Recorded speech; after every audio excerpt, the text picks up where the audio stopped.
Our story begins with a young woman named Bryn Adams. Bryn lives completely alone in a house far from any neighbors. She is a seamstress. She sews clothes to make a living. There's no family around. Her mother passed away, and she doesn't have any friends. The people in her town dislike her deeply, though we don't know exactly why at first. Bryn isn't a bad person, but something happened in her past that she hasn't forgiven herself for.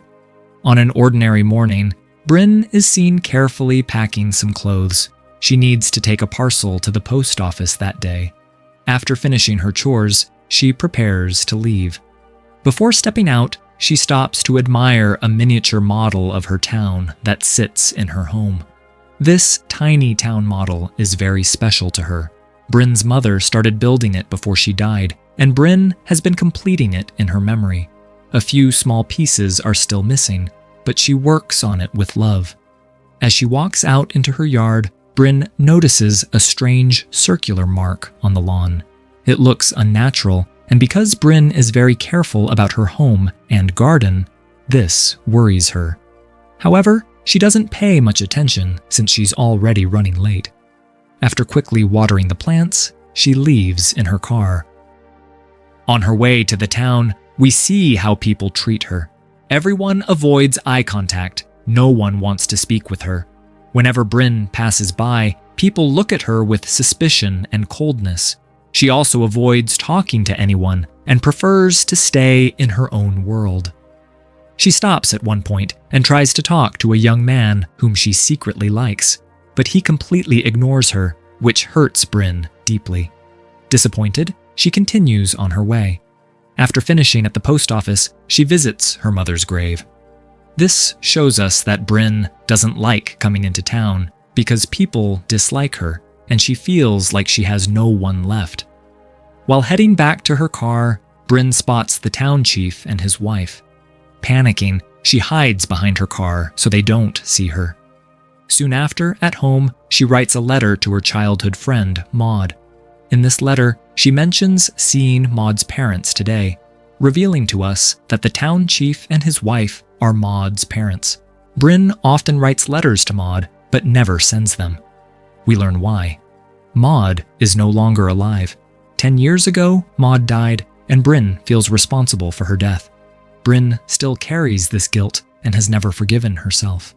This tragic past is also why the entire town, and especially Maud's parents, hate her so much. Later, Bryn sits in her garden when a delivery truck arrives. She had been waiting for this package for weeks. Inside is the final piece for her miniature town model, a small school building. Bryn is overjoyed when she finally completes her little town. She dances happily and celebrates with a drink, but each time she remembers Maud, her joy fades and she becomes sad again. In her letter, she writes that even after 10 years, she still can't forget Maud and can't forgive herself. At night, after dinner, Bryn goes to bed. But suddenly, the camera shows us a mysterious aerial view slowly approaching her house. This is from someone or something else's perspective. While Bryn sleeps peacefully, the house lights start flickering strangely. She wakes up to loud noises and looks out the window, only to find her trash cans scattered all over the yard. Bryn tries to turn on the lights, but they won't work. She carefully walks downstairs to check if everything is okay, but she freezes on the stairs when she sees that the front door is wide open. Before she can understand what's happening, she spots a shadow moving inside the house. Terrified, Bryn steps back and soon realizes that it isn't a human. It's an alien. Without making a sound, she runs to her bedroom and hides under the bed. The alien follows her all the way to her room, creating intense suspense. Under the bed, Bryn watches the alien from up close. It makes strange, eerie noises. Luckily, it doesn't seem to notice her and eventually leaves through the window, almost as if it's flying away. This moment makes it clear that the creature is far more advanced than humans, with powers beyond our imagination. After witnessing this, Bryn quickly shuts the window, but then she hears footsteps on the roof. Panicking, She runs downstairs to lock the front door. At that moment, all the lights in the house start flickering wildly. Terrified, Bryn tries to call the police, but the phone is dead. The alien is controlling the electricity and everything inside the house. It traps her by opening the fridge door, forcing her into a corner. As the alien comes closer, Bryn pushes it away and runs. Just then, there's a loud crash at the door, and a piece of wood hits her head, injuring her badly. Though hurt and shaken, Bryn doesn't lose consciousness. The alien was controlling everything in the house without even touching anything. Meanwhile, Bryn managed to grab a piece of wood. As the alien dragged her closer, she struck it hard on the head. The alien writhed in pain and finally died. Shocked and traumatized, Bryn spent the entire night sitting in front of its dead body, unable to move. The next morning, she pulled herself together. First, she covered the alien's body with a cloth. Then, she tried to call for help again, but the phone and all the house's electrical systems were still destroyed. She thought about going to the police station, but her car wouldn't start. Noticing her bleeding head wound, she decided to take a shower and clean up first. After getting ready, she pushed a sofa against the broken front door to block it, though she knew it wouldn't help much. She then left on her bicycle. While riding through town, she saw destruction everywhere. Even the house of the boy she liked was damaged. She noticed the same strange circular markings in multiple places, just like the one she had seen in her own yard. These marks clearly showed where the aliens had attacked. But the real question was, what did they want from humans? Although Bryn had killed one alien, the attacks hadn't stopped, proving there were many more. When she arrived at the police station, she ran into Maud's parents. Before Bryn could say anything, Maud's mother spat on her face. This showed just how deeply they hated her. Bryn realized no one would help her here, so she quietly left. She felt completely alone and hopeless. With no one to turn to, she decided to leave town and spotted a bus heading out. But things didn't go as planned. Suddenly, the delivery man she had seen before attacked her. The strange way he moved and the eerie noises he made it clear he was now controlled by the aliens. There was something strange crawling inside the delivery man's throat, and the sounds he made were exactly like an alien's. It wasn't just him. Everyone on the bus tried to attack Bryn, too. Only the bus driver remained human, so he stopped the bus and gave Bryn a chance to escape. Bryn somehow managed to run away and reached a nearby church, but the door was locked.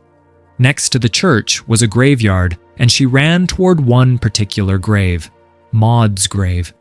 At this point in the film, it's revealed clearly that Maud had died long ago. Until now, it was a mystery who Bryn had been writing letters to. Standing by Maud's grave, Bryn looked heartbroken. She was already terrified from the attacks the previous night, and now this moment made her feel even more alone and hopeless. Then she saw strange dark clouds forming in the sky, glowing with flashes of light. Bryn realized these were alien spacecrafts. Panicking, she ran toward the house of the boy she liked. There, she heard people screaming and saw a group of townspeople standing with their hands raised toward the sky. She noticed the same weird worm-like thing moving in their throats, just like she saw in the delivery man. It became clear these were alien parasites that had taken control of the townspeople. Overnight, the aliens had spread and captured countless humans. They were turning not just the town, but all of humanity on Earth into their own new colony. Bryn ran back to her house and went straight to the alien's dead body. She saw a strange liquid dripping from its mouth, as if something had crawled out. She tried to see what it was, but couldn't find anything clear. At this point, Bryn realized there was no point in running anymore. She had to choose, fight or die. She took a deep breath to calm herself and started preparing her home for a final stand against the aliens. She lit several candles and began boiling water. She blocked the broken door with a sofa and some curtains, and kept a knife close for protection.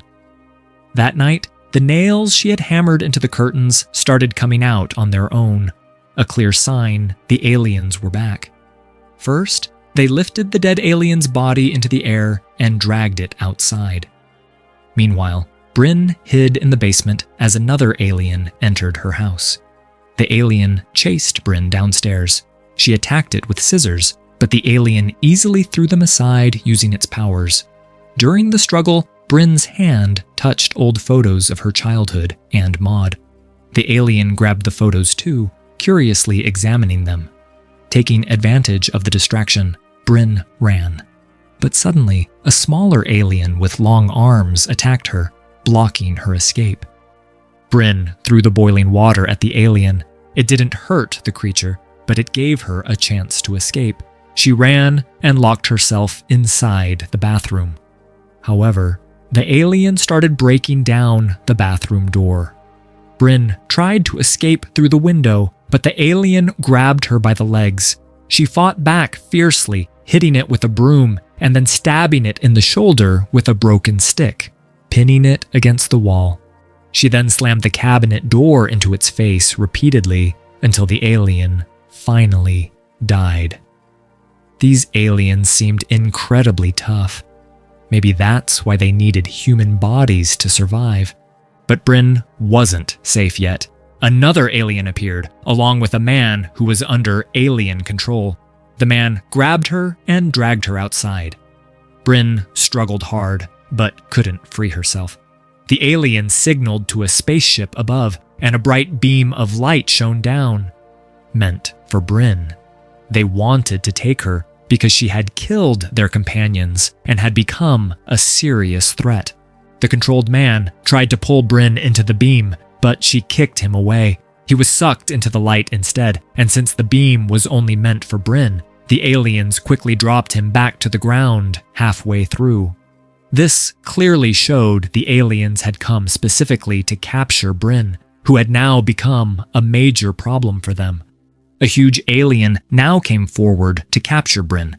She ran to her car, but the alien had already reached there.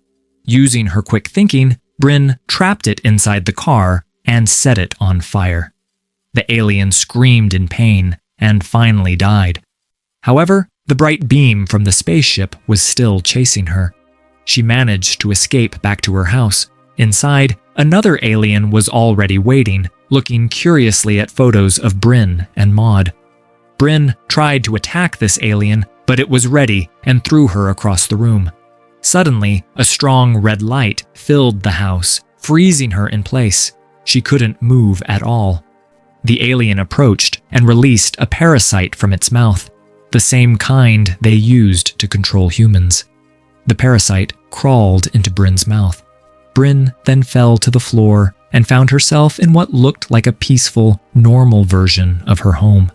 Everything seemed safe, and she believed it was all just a nightmare. She went downstairs and saw Maud standing there. Overjoyed, she apologized to her friend. But then she suddenly remembered. Maud was dead.